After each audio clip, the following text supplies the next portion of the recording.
Hey everyone, Boardgame Brody here with Meeple Mountain. I have a new copy of Go for Gold. It's a small pocket game by NSV. So let's get right into it. Go for Gold is a roll and write treasure hunt game. Each player will take a piece of paper from the pad and something to write with. The first player chooses one of the harbors to start on, and in a clockwise direction, each player will start at the next harbor. So if I'm the first player and I start here, the player to my left will start here, and the next player will start here, and the next one here. Place an X on that starting harbor. Now players will take turn rolling the die and move in exactly that many spaces, no more, no less. To move, you make a straight line from the center of one hex to the center of another. Whenever you cross over a shovel or a footprint, you gain each one that you cross over. You will go to that area on the sheet of paper and you will circle whichever one that you passed over. Now it's important to know that during any turn, you can use a footprint to ignore the result on the die and move what you would like between 1 to 6 spaces. This will let you go to specific locations that you want to be in without overpassing them or by gaining more movement than others. Now, all the other things that you see here on the map, you will need to stop on without having excess movement to be able to do whatever that action is. Once everyone has used their movement for that turn, each player in turn order can then perform the special actions. That includes the treasures, the temples, or the ports that they have stopped on. Let's go over some of these. The coins with the number on it are the treasures. When ending your turn on these spots, you can then try and collect the treasure by rolling the die. The results will only count for you, but it needs to be equal to or greater than the number on the treasure, and if it is, you successfully dig it up. You will then collect that many points, and you will write those points in one of the point boxes off to the side. If the result is too low, you can use any previously gathered shovels. Each shovel will add 1 to the die roll for each shovel that you use. You will then cross out the shovels used and then either score the points, or if you decide not to use your shovels for that treasure, you will simply end your turn without gaining any of those points. If you end your turn on a temple, you can choose to raid it.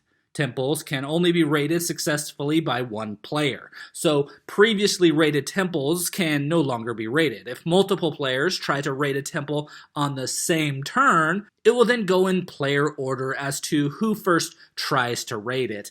Then that player can always be unsuccessful and the other players can then have a try at it. To raid the temple, you will need to roll the die that only counts for yourself, and you will check to see if you have at least that many shovels as the number rolled, and if you do, then you are successful.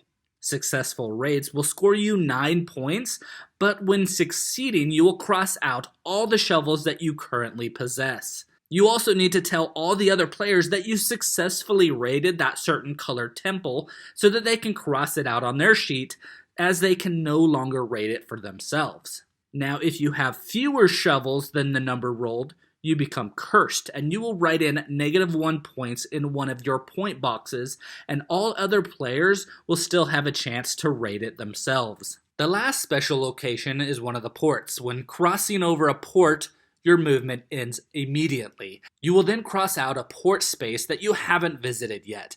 This is where your movement starts on your next turn, but you can only do this once in the entire game. So players will continue passing the die clockwise, using it for movement, and then performing any special actions for locations that they landed on. The game continues until the end game is triggered, which is done when either a player fills out the 6th scoring space on their sheet, or when none of the players are able to score points anymore. Players finish their current round and then they count up their total points. The player with the most points wins the game. The game is a nice little game that can be transported in your pocket and played anywhere. As you play the game, of course, a little planning is necessary, as you don't want to back yourself into a corner without a way out. If you did that, you would end the game for yourself while all other players will continue. This will give them more ways that they can gain points that you do not get. So you are strategically moving over shovels and footprints to use, and then also strategically picking special locations to end your turn on. Sometimes it might be worth the risk to try for a treasure without having many shovels, or to try to raid. That could be 9 points if you roll low and have a low amount of shovels. The game has a little bit of that push your luck to try to take advantage of your turn while using what you currently have. Gaining and using shovels is really important in the game, and you should try to manage those shovels to get you the most points that you can. The game is super straightforward, and it's almost a race within a treasure hunt because when a player fills up 6-point boxes, the game ends. And this could be quickly done.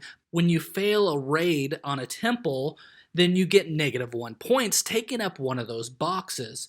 So when you have the lead and gaining one of those -1 points, but knowing that the game is going to end soon and you're probably going to win because you have so much more points than everyone else, it might be worth it. You never know that you might successfully raid the temple as well.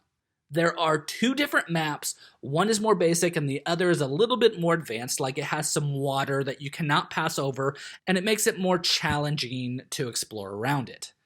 Anyways, if you need a fun little roll and write game that fits in your pocket, then you need to get Go for Gold.